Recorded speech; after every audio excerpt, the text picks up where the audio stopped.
My topic was philosophic doubt, and philosophic doubt involves continually questioning the truthfulness and the validity of scientific theories and knowledge, and setting aside our assumptions and belief. It can also be seen as our natural need to question what is being presented, to further investigate, to reset findings, and to expand our understanding.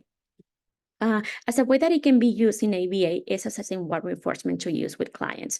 For example, your initial assumption could be to use candy. You have observed that most kids like candy, but philosophic doubt make us question how accurate this idea is.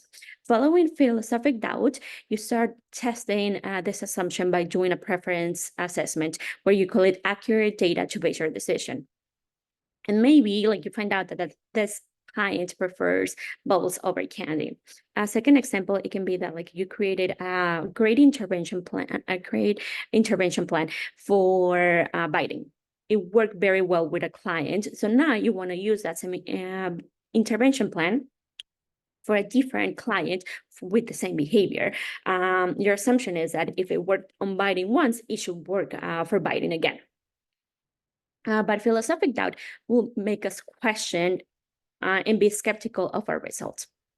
So instead, we'll base and individualize the intervention by starting to collect scientific evidence before implementing it. So, for example, you create a functional analysis where you start gathering descriptive data, you start reading more scientific journals on the topic, and now your intervention is corroborated by facts and evidence.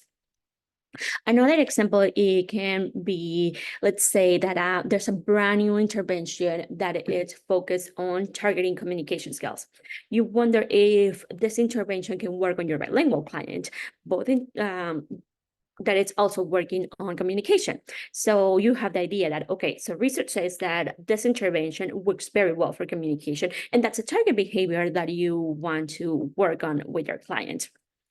But philosophic doubt will lead us to critically analyze, retest, observe, collect data to see if this intervention is actually effective for the needs of this specific client. So, as I said, ABA, there's so many ways that we can apply philosophic doubt. Even we can apply it in our daily lives. Some of the examples can be creating new interventions, staying up to date with the latest research, identifying functions of behaviors, among many, many others.